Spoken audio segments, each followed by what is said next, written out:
حضرت عائشہ رضی اللہ عنہا فرماتی ہیں کہ نبی مکرم حضرت محمد رسول اللہ صلی اللہ علیہ وآلہ وسلم نے ایک آدمی کو ایک لشکر کا امیر بنا کر بھیجا۔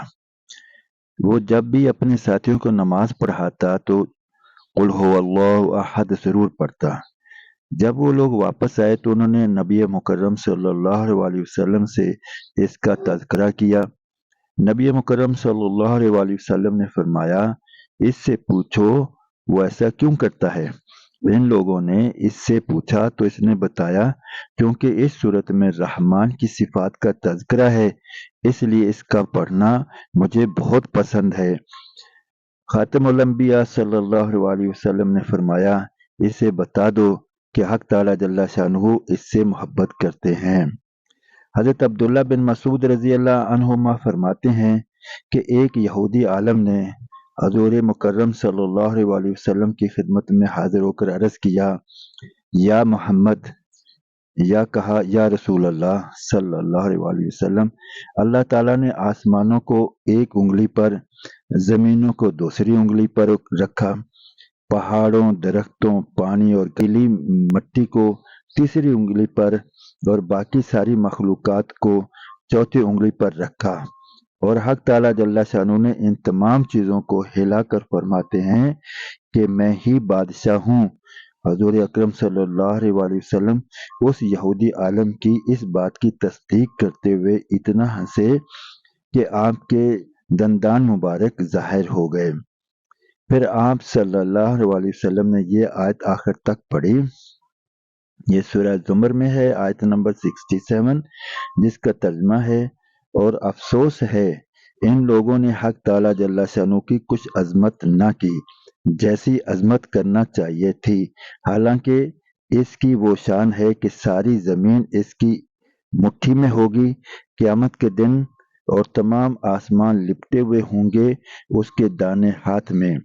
وہ پاک اور برتر ہے ان کے شرک سے۔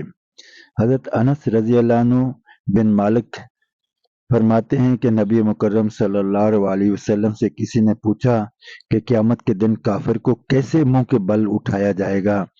حضور اکرم صلی اللہ علیہ وسلم نے فرمایا، جس ذات نے اسے دنیا میں پاؤں کے بل چلایا وہ اس بات پر بھی قادر ہے کہ اسے قیامت کے دن منہ کے بل چلائے۔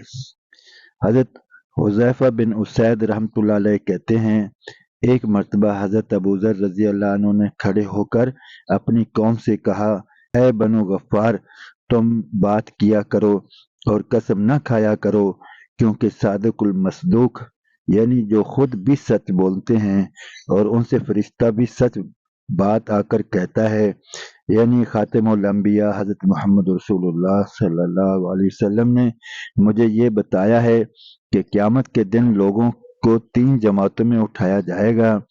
ایک جماعت تو سوار ہوگی اور یہ لوگ کھاتے پیتے اور کپڑے پہنے ہوئے ہوں گے، اور ایک جماعت پیدل بھاگ رہی ہوگی، اور ایک جماعت کو فرشتے منہ کے بل گھسیٹ کر جہنم کی آگ کے پاس جمع کر رہے ہوں گے۔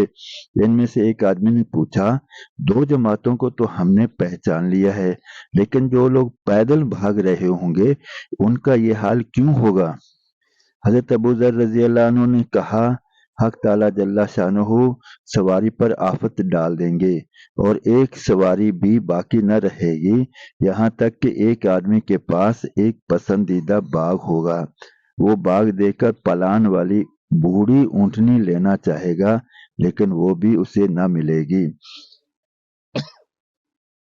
حضرت عائشہ صدیقہ رضی اللہ عنہا کہ ماں جائے بھائی حضرت طفیل بن عبداللہ رضی اللہ عنہ فرماتے ہیں، میں نے خواب میں دیکھا کہ نصارہ کی ایک جماعت سے میری ملاقات ہوئی۔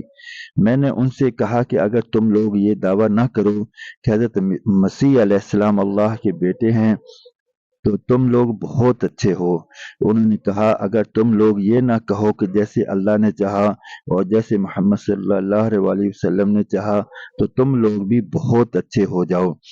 پھر میری یہودیوں کی ایک جماعت سے ملاقات ہوئی۔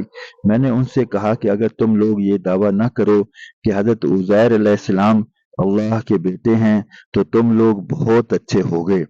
انہوں نے کہا کہ تم لوگ بھی تو یہ کہتے ہو کہ جیسے اللہ نے چاہا اور جیسے محمد صلی اللہ علیہ وسلم نے چاہا۔ میں نے نبی مکرم صلی اللہ علیہ وسلم کی خدمت میں حاضر ہو کر یہ خواب سنایا۔ نبی مکرم صلی اللہ علیہ وسلم نے فرمایا کہ تم نے یہ خواب کسی کو بتایا ہے؟ میں نے کہا جی ہاں۔ پھر نبی مکرم صلی اللہ علیہ وسلم نے اللہ کی حمد و ثنا بیان فرما کر ارشاد فرمایا، تمہارے بھائی نے جو خواب دیکھا جس کا مضمون تم تک پہنچ چکا ہے، لہذا تم لوگ یہ نہ کہا کرو بلکہ یہ کہا کرو جیسے اللہ وحدہ لا شریک نے چاہا۔